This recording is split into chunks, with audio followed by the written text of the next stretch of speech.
বন্ধুরা, আজকে পনির বানাবো। একটু মশলা বেশি দিয়েই বানাবো।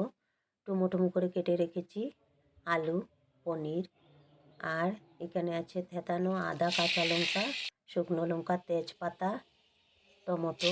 প্রথমে তেজপাতা, পাঁচফোড়ন, শুকনো লঙ্কা দিয়ে দিলাম সম্বাসে, তারপর দিয়ে দিলাম টমেটো, থেতানো আদা, কাঁচা লঙ্কা দিয়ে ভেজে নিলাম কিছুক্ষণ নাড়াচাড়া করে। তারপর দিয়ে দিলাম জিরা, হলুদ, নুন, লঙ্কার গুঁড়ো দিয়ে কিছুক্ষণ ভেজে নিলাম।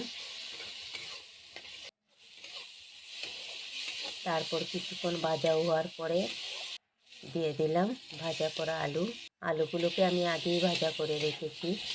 দিয়ে দিলাম আলু, দিয়ে মশলার সাথে কিছুক্ষণ নাড়াচাড়া করে ভেজে নিলাম আবার।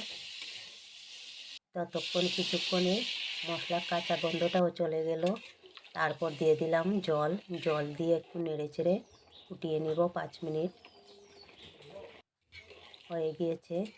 5 মিনিট ফুটিয়ে নেবার পর একটু নেড়েচেড়ে দিয়ে দিলাম ভেজে রাখা পনির, দিয়ে আবার নেড়েচেড়ে আবার কিছুক্ষণ ফুটিয়ে নেব। ফুটিয়ে নেবার পর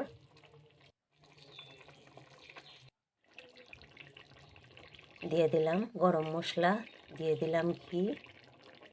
হয়ে গেছে আমার পনির রেসিপি। কেমন হলো বন্ধুরা আমার নিরামিষ পনির, জানাবেন আপনারা।